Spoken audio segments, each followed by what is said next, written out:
ये ले।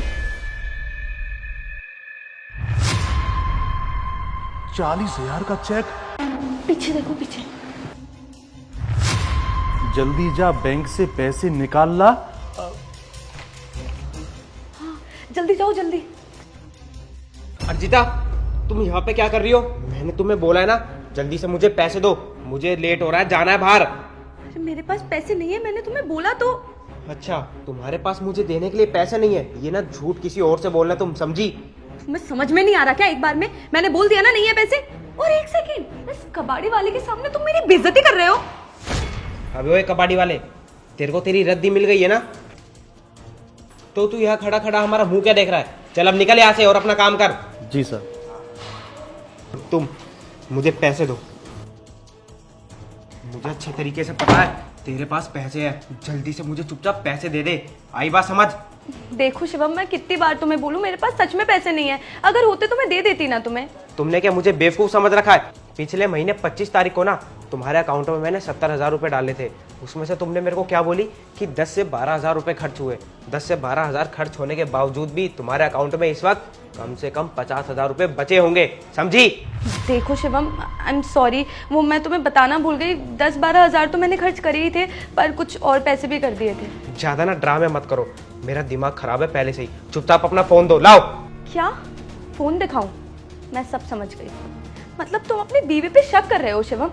मुझे लगता है तुम पागल हो गए हो। मैं समझ ही नहीं आ रहा क्या सच है क्या झूठ। अच्छा एक काम करूं, तुम 2 मिनट के लिए बैठो, मैं तुम्हारे लिए चाय लेके आती हूँ। ठीक है, बना के लाओ चाय। तुम क्या सोच रही हो, चाय बनाते बनाते किसी और के अकाउंट में पैसे ट्रांसफर कर दोगी?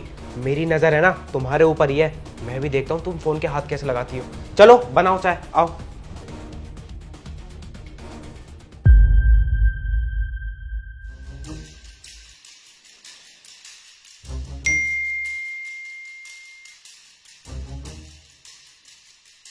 फाइनली पूरे 40,000 रुपये निकल गए।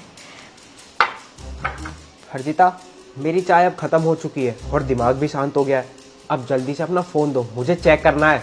हाँ हाँ हाँ, ये लो मेरा फोन, कर लो चेक। चेक तो करूंगा ही मैं, क्यों टेंशन ले रही हो तुम?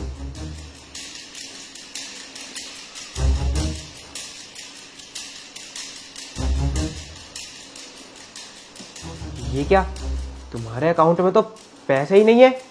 हो गया? इतनी देर से मैं तुम्हें बोल रही थी ना मेरे पास पैसे नहीं है, पर तुम्हें क्यों यकीन होगा मुझ पे? कोई बात नहीं, अकाउंट में पैसे नहीं है तो मैं कबाड़ी वाली से जाके कैश ले लूंगा। क्या? ये क्या बोल रहे हो? तुम्हें क्या लगता है, तुमने जिस कबाड़ी वाले को 40,000 रुपए का चेक भेजा था बैंक से पैसे निकालने के लिए, वो तुम्हारा आदमी है? अरे बेवकूफ लड़की, वो तुम्हारे से पहले मेरा आदमी है। उसने मुझे ना सब बता दिया था जब तुम किचन में चाय बना रही थी मेरे लिए। ये किसका फोन आ गया? हेलो हेलो हेलो साहब। हाँ बोल। अब तुझे मेरे पास फोन करने की क्या जरूरत पड़ेगी भाई? साहब, मैडम ने अभी थोड़ी देर पहले मुझे न्यूज़पेपर दिया था ना कबाड़ में, उसमें एक चेक था 40,000 रुपए का और बैंक से पैसे निकालने के लिए कहा था। क्या मैडम ने तुझे 40,000 का चेक दिया बैंक से पैसे निकालने के लिए? जी जी साहब। इसका मतलब मेरा शक बिल्कुल सही निकला। अर्जिता के पास पैसे हैं लेकिन वो मुझे पैसे देने से मना कर रही है। साहब बताओ क्या करूं, मैं तो आपका ज्यादा वफादार हूं, आपने मेरी बहुत मदद की है साहब, मुझे आपको धोखा नहीं देना। करना क्या है, एक काम कर, तू बैंक से पैसे निकाल ला और जब मैं तेरे पास आऊंगा ना मुझे वो पैसे कैश दे दियो सारे, ठीक है? ठीक है साहब, ठीक है। ठीक है। इसे तो अब मैं बताऊंगा, मेरे साथ चालाकी आने दो इसे। देखो अर्जिता, मैं ना किसी आईपीएल या सट्टे में हारा वारा नहीं हूँ। दरअसल वो क्या है ना, मेरे भाई की तबीयत खराब है तो मुझे पैसे उसके पास भेजने थे, और अगर तुम्हें मैं ये बताता कि मैं अपने घर पे पैसे भेज रहा हूँ तो तुम इस बात को लेके मेरे से बहसबाजी करती और लड़ाई करती, इसलिए मैंने तुम्हें ना बताना ठीक नहीं समझा। देखो शिवम, प्लीज मुझे माफ कर दो। मुझे सच में नहीं पता था कि तुम ये पैसे अपने भाई को भेज रहे हो, वरना मैं कभी ऐसा नहीं करती। देखो I am so sorry, please मुझे माफ कर दो। कोई बात नहीं अर्जिता, तुम्हारी ये समझ आ गई, मेरे लिए यही बहुत है। अब मैं एक काम करता हूँ, उस कबाड़ी वाले से जाके पैसे लेके अपने भाई को दिया आता हूँ।